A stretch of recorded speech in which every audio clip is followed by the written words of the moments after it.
What if I told you that the best tool for your creative brain is this? Yes, this unassuming little piece of wood.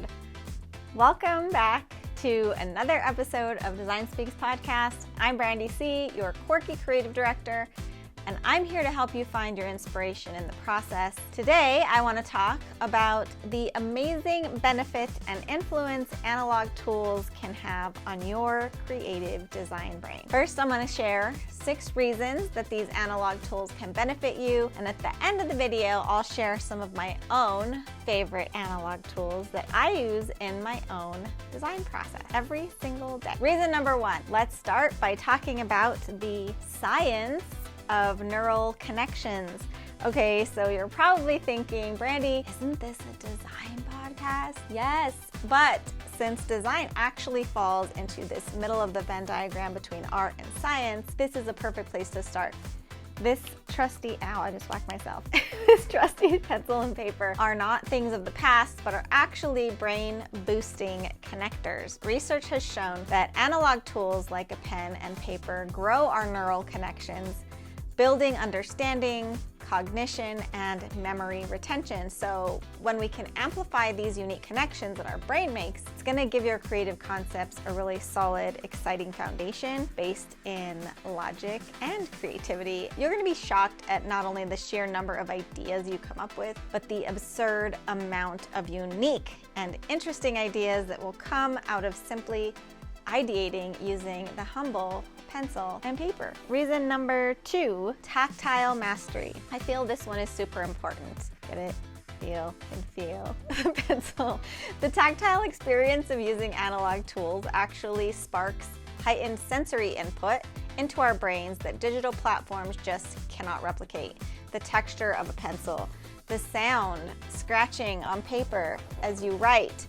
Studies hint that this interaction might actually be a secret ingredient to sparking some of those really unique creative connections from reason number 1 that we already talked about. It's almost like each mark that you make on paper is an invitation for novel, new ideas to come over and hang out. Okay, reason number 3, focus sharpening. Now I know we are all so tired of battling our digital distractions while we work. You are not alone. I've been there, from new social follower notifications, family group texts, all those open tabs in your browser that seem to call out to you, or at least they call out to me. Think about analog tools as your focus's best friend. They demand your undivided attention. It's almost like they help you silence the siren songs of notifications. P.S. You should also silence your notifications. Also, imagine immersing yourself in your ideating without the constant ping of emails and messages in front of you on a screen. That's the power of analog-driven focus. Number 4, visual mapping. Okay, this one's really exciting for me. Visual thinkers, this one's for you. As a designer, you're probably by default a visual thinker. We solve problems using images, text, graphics, colors, all things that people see. Analog tools help with all that visual thinking. They're like a literal canvas for your imagination. This one is especially important to me as I incorporate what I call the word map method into every project. Creating a word map with analog tools allows for tapping into the places where ideas start, words. It digs deep to find unique concepts and design elements that are needed to make a design. Word map.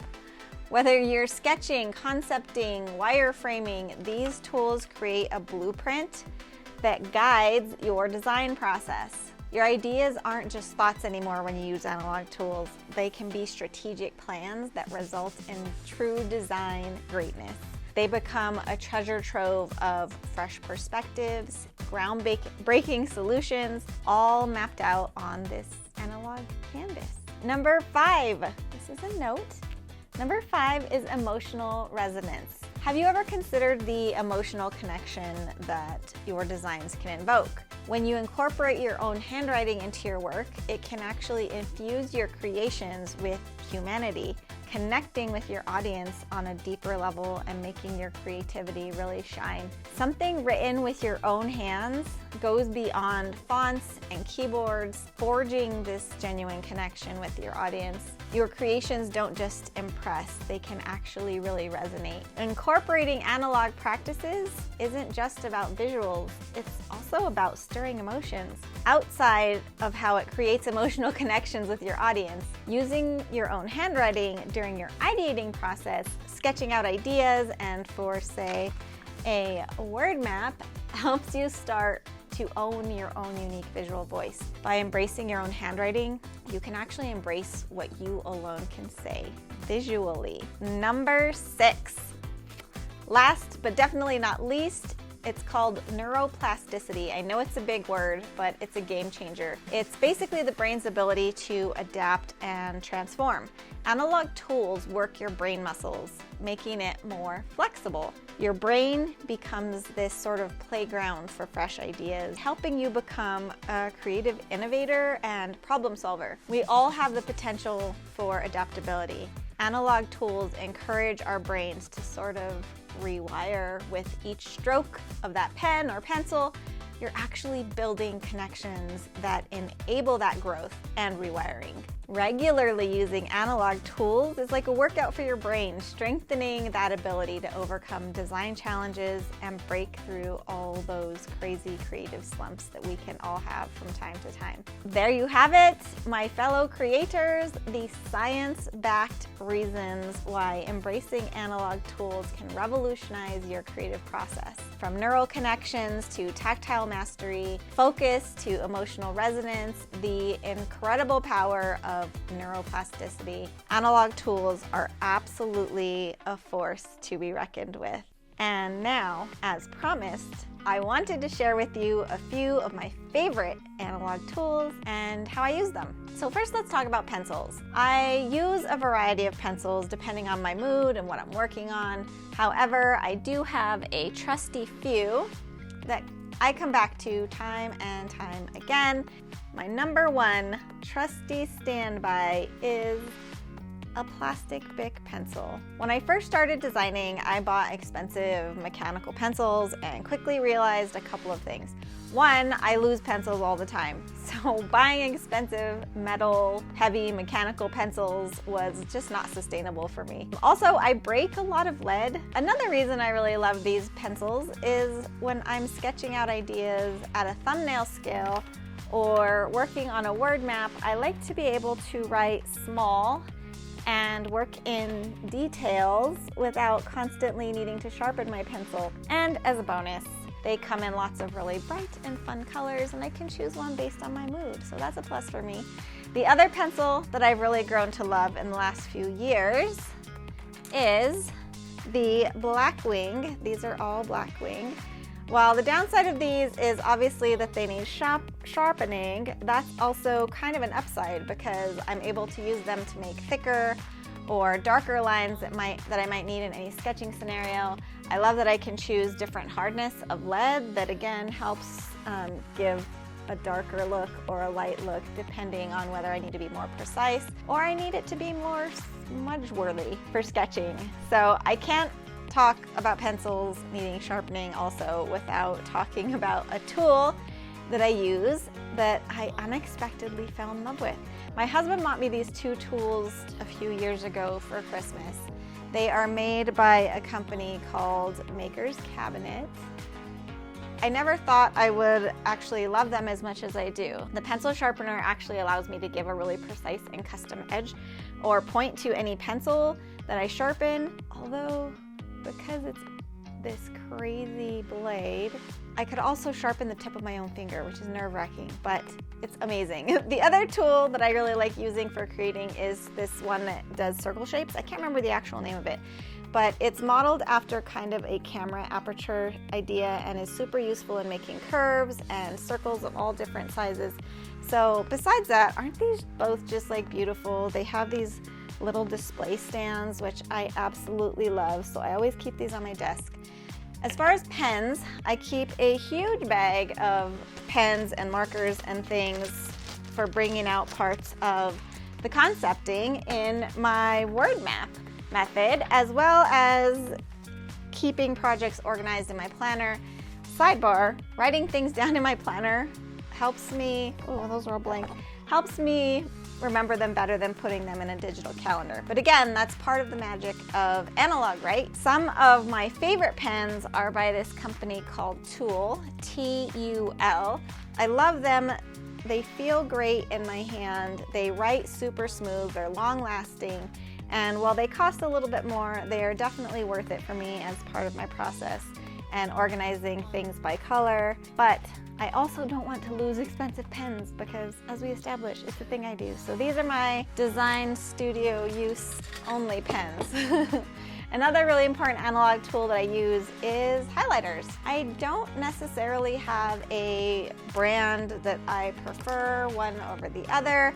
I just like to keep highlighters around for ideating, concepting, organizing my thoughts. Highlighters, invest in some. Lastly, the paper portion of the pen and or pencil and paper conversation.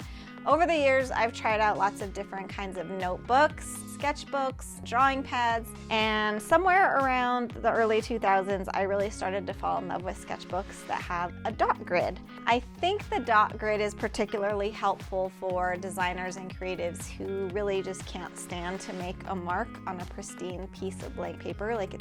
I've talked to lots of people that say it's really overwhelming. There's already something on the paper with a dot grid, and it kind of gives you a way to mentally organize where you're going, as well as, for example, if you are creating a poster or an album cover or a book cover and you want to start sketching things at scale, you can do that pretty easily by just counting dots and creating that set of lines without needing to measure with a ruler or anything like that. It's very simple. So I will say that using my strategic process and word map method also gives you a way not to be afraid of that blank page that stares at you waiting for your ideas to come alive. But having a dot grid notebook is really a major boost to the analog sketchbook thing. My go-to analog sketchbook since 2008 or so has been the Action Journal by Action Method. Not only does it have the dot grid, which I already showed you, but it also has space on the side for notes and action steps here on the side, as well as a little back burner section for anything that might come up on the project that doesn't need your immediate attention, but that way you don't forget about it while you're sketching and thinking about things. So I obviously have a lot of other analog tools I incorporate into my process and my strategic design process, but the ones I've shared are the ones that I use the most often, like every single day, and that I have personally experienced work best for keeping my creative design brain in shape. And I hope that they will help you also. So before you dive into your next creative endeavor, remember the scientifically proven magic that these tools can bring to your process. Find some for yourself. Thank you so much for joining me today. If you found this video helpful or inspiring, please give it a thumbs up and share it with a friend. And hey, if you're new here, don't forget to subscribe for more uncommon, mind-blowing creative insights from yours truly. Keep those analog tools close and keep creating amazing things. Till next time.